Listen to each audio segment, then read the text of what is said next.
Donald Trump ने America में बैठकर ही भारत से $500 मिलियन की डील ले ली। रूस के एक सचिव भारत आकर 10,000 करोड़ रुपए की डील करके चले गए। साइप्रस के राष्ट्रपति भी भारत आए और डिफेंस बिजनेस, साइबर सिक्योरिटी और एआई टेक्नोलॉजी पर समझौते करवा गए।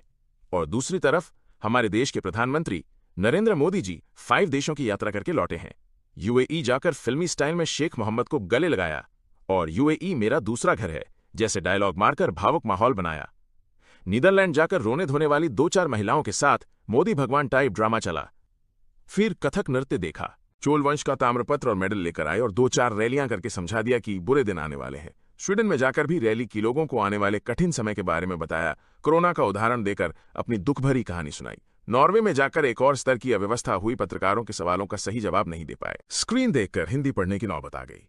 इटली में जाकर पहले जमकर फोटोशूट और रील बनाए मेलानी को मेलोडी टॉफी दी, अपनी आईडी से लाइव आकर हंसी मजाक दिखाया, पेड़ पौधे भी लगाए। उसके बाद नाटक खत्म, पैसा खत्म।